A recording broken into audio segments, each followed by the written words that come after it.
hadarin sama walƙiya dan kasuwa mun ce mai halin girma kaɗin Allah ya so amir maƙiyanka suna taɓa ɓatu kafin Allah kake mai gidana yau maƙiyanka kai musulata matashin ɗan kasuwa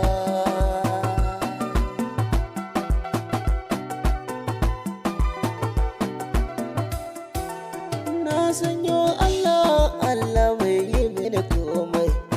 wanda ya yi gyaɗa a cikin ta muke matso mai ka naɗe na basira Allah a garin kai mai a sana'ar waƙa rabana sa in zama jarumai Allah roƙo nake da salati na riƙe fadar ka anan nake Allah manzo na ka na riƙe malafarmar ɗan amina fiyayye Allah za na yi waka hadarin sama walƙiya na kasuwa mun ce mai halin girma kaɗin Allah ya so amir maƙiyanka suna taɓa ɓatu kafin Allah kake mai gidana yau maƙiyanka kai musulata ɗan kaso kai kake amir kai ka zama sarki mai faɗa da cikawa tilas mu kira ka da gwanki kwangiri kake ƙarfin jirgi ka taka mataki kun ji taken babba dole ne mu gaida sayaki ɗan kasuwa babba kun ji taken babba babba ɗan babba mai baro janaral matan dais dole na gaida ka taken ɗan kasuwa zaki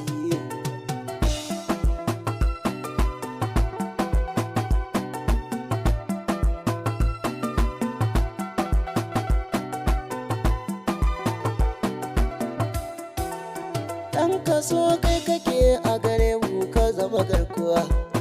ajiyar Allah kake kai amir dan ka zama kainuwa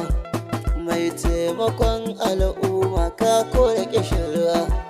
na fito na faɗi a waƙa don su ji har su yi imuwa mai aikin nazari kake mai natsuwa sannan kake Allah manzo ka riƙe kun ji matashi mai amana wanda ya san darajar mutane amir na ce Allah ƙara girma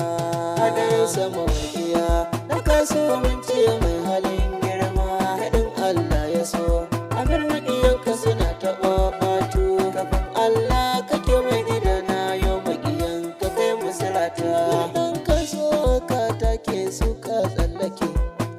idan maƙiya ka tsone ka bar su a shantake babu boka babu tsofu Allah shi ɗaya ka riƙe